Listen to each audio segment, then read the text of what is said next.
What's going on, everyone? Alex Divilletti from Detroit Speed, and today we're going to show you a new project that we just had delivered. And much like this car over here, it's a Pontiac.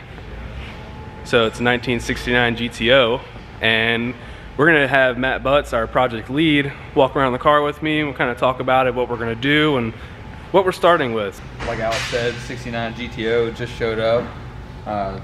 Pretty basic, you know, restored car, restored basically to original with a few updates like the wheels, tires. Came in pretty nice overall shape. You know, I think the restoration was done about 5 years or so ago. Right. But basically, our customer is looking for something a lot nicer than what's currently in front of us. So we're gonna give it the full Detroit Speed deal.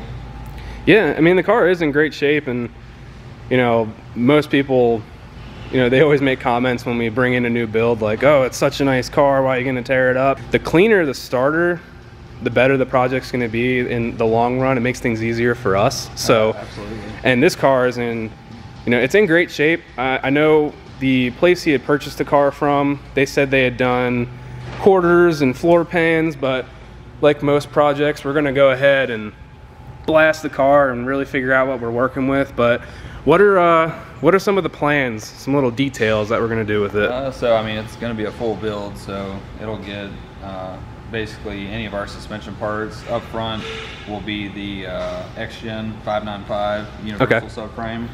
So we'll put the car up on the chassis plate here, and we'll fixture it, and we'll graft that front subframe assembly into it. Then from there, we will mini tub the car, narrow the frame rails. It'll get our full bolt-on A-body stuff in the back. Okay. So it won't be like a, I mean, they're already 4-link from the factory, so we won't use like I guess the non-staggered X-Gen Quadrolink. It'll just be bolt-on products. Yep, the rear will just be our off-the-shelf bolt-on stuff, and then we'll do a 4 to 9 inch housing, and it'll get our C7 floater ends on that. Cool. So that way we can do the big bear brakes and stuff all the way around. I mean, the car, I mean, it looks great, and you know, like you said, it's a pretty much factory restoration with some minor, you know, upgrades here and there. I know it has Holley Sniper EFI, so yeah, it does have a sniper on it.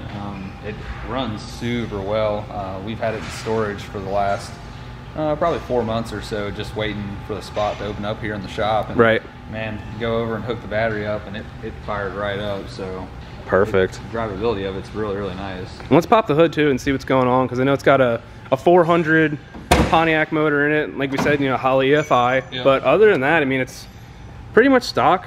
Yeah, pretty basic. A super nice cruiser, but you know, people bring their stuff here because they want to turn out some really awesome pro touring builds. So that's where this one's going. Yeah, they want, you know, great suspension, great brakes, nice power plant. And what's our plan for the engine? So that's pretty exciting. It's going to be a LT5 crate motor from GM. So, you know, those things make around the mid 700s for power, coupled with a T56 Magnum 6-speed, and then of course the 9-inch in the rear. So, you know, it'll be plenty rowdy once we get done with it. Yeah, absolutely. If you don't know, the LT5 is the C7 ZR1 motor. That's what comes factory in those cars. So GM offers it as a crate. So we'll go ahead and throw that in there, and that'll be definitely plenty of power. And that'll be cool because we haven't done a full build that utilizes an LT motor yet. Yeah, so no, we haven't gotten to complete a full one. We've done quite a few rollers that people wanted the LT4, LT5s installed in, but of course they left here minus wiring, plumbing, and all those things. So right, yeah. It will be super cool to get one done, to be able to do the tuning and see what it actually makes at the tire through the 6-speed. Yeah, and as far as body modifications, I mean, we'll keep the, you know, these kind of iconic GTO and GMA body lines. I think you guys were talking about maybe shaving the drip rails off. And yeah, we'll probably shave the drip rails. You know, we'll work the bumpers. You know, we'll probably do some lower valance work, clean up a lot of, like you said, the factory lines, just really subtle mods. We'll do nice big wheels and tires, probably a 345 in the back, and then we'll just make sure it's super low, because the lower you get these cars, the better they look. So yeah. And of course, I mean, tucking bumpers is pretty much something we do on every build. I mean, if you look at just how large the gap is from the factory, you know, it'd be nice to get, you know, anywhere from like a 1/8 inch to 1/4 inch gap or something, just to tuck it in there and make it look nice and kind of how it should have been from the factory, and that's the goal. Yeah. You know, just kind of leave this like just a nice, clean example of a Pro Touring build. Subtle body modifications, nothing too wild. Yep.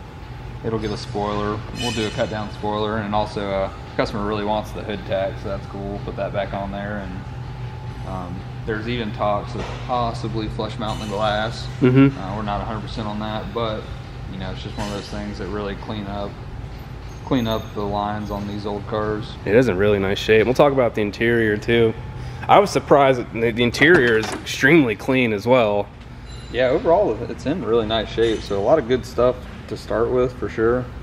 That's beautiful. What does he want to do for interior? Is it kind of going to be pretty simple or over the top?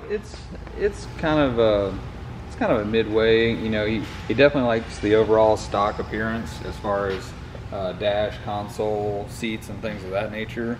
Right. We may do a later model seat, but still something that stays true to this era.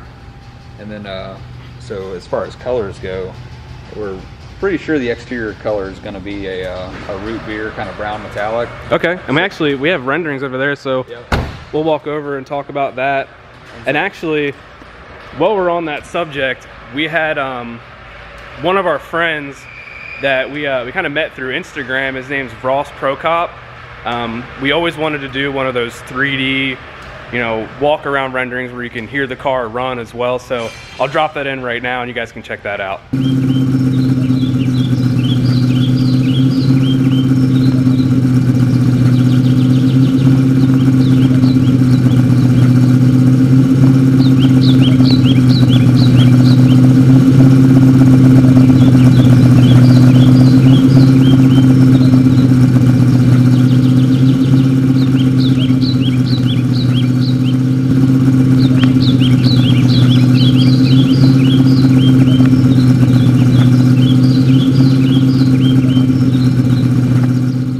It's a pretty cool rendering. Definitely a really cool tool that, you know, it gives the customer an example of this is what your car's going to look like, this is what it's going to sound like. So Ross did an amazing job on that, and he also was able to put it in a different location and get us some standstills from a bunch of different angles as well. So I mean, that's kind of what we're working with. Like Matt said, it's like a root beer color. And what about that interior?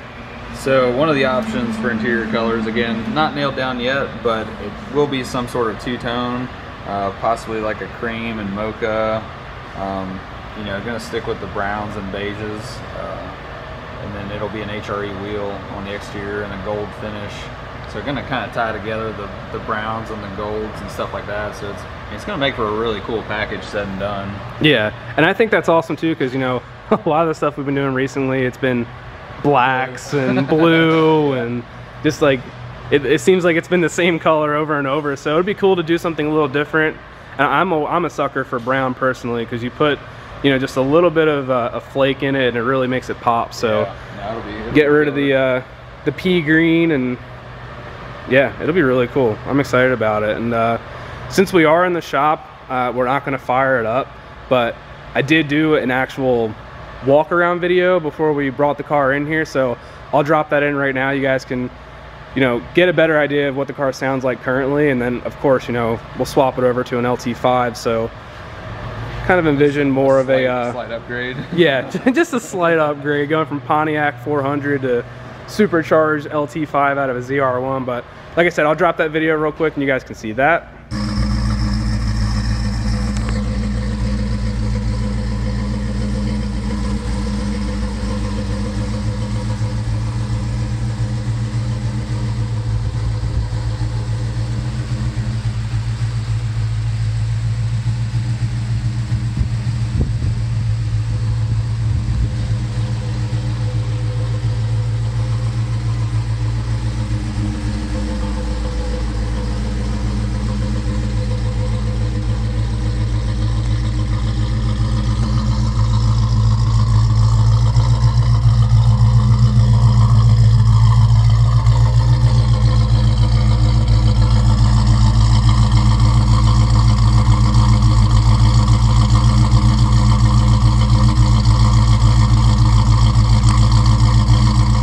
Looks good, sounds good, but now we're gonna... It's not perfect, but it will be. Yeah, we're gonna go ahead and in the next couple weeks, we'll start tearing it apart, get it blasted, and hopefully we don't have any big surprises coming up, but we're excited to start this project. We know the customer is excited to be working with us, and we think you guys will like it. So thank you, Matt, for joining me today, and that's pretty much it. If you guys want to see more projects that we have going on here at Detroit Speed, head on to our website under the projects tab.